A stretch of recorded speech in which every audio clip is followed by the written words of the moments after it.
Welcome to the second day of my fit to fat challenge. তো আজকে সকালেই উঠে আমি গেছিলাম মর্নিং ওয়াক করে এসে আমি করলাম আমার ওয়েটটা চেক। তো ওয়েট ছিল আজকে 103.505। তো তারপরে আমি গেছিলাম একটু টিউশনিতে। তো টিউশনে মা দিয়েছিল একটু টিফিন, যেটা ছিল হচ্ছে পরোটা আর ডিম ভুর্জি।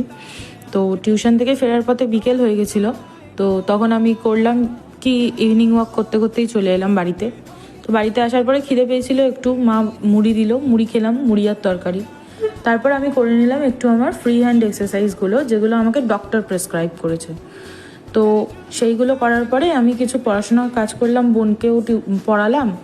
তারপর করে নিলাম আমার ডিনারটা, যেহেতু আজকে বাড়িতেই ছিলাম না দুপুরে, তো সেই জন্য আমাকে আজকে দুপুরের খাবারটা রাতেই খেতে হলো।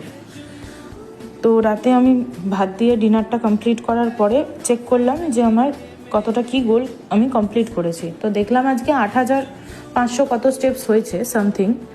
তো চেষ্টা করবো পরের দিন থেকে পুরোটা গোল অ্যাচিভ করার, 10,000 স্টেপস করার, যেটা আমি গোলটা নিয়েছি। তো ক্যালোরি গোলটা আমার কমপ্লিট হয়েছে, বাট স্টেপসটা হয়নি আজকে। তো আমি নেক্সট ডে থেকে অবশ্যই চেষ্টা করব। বাই।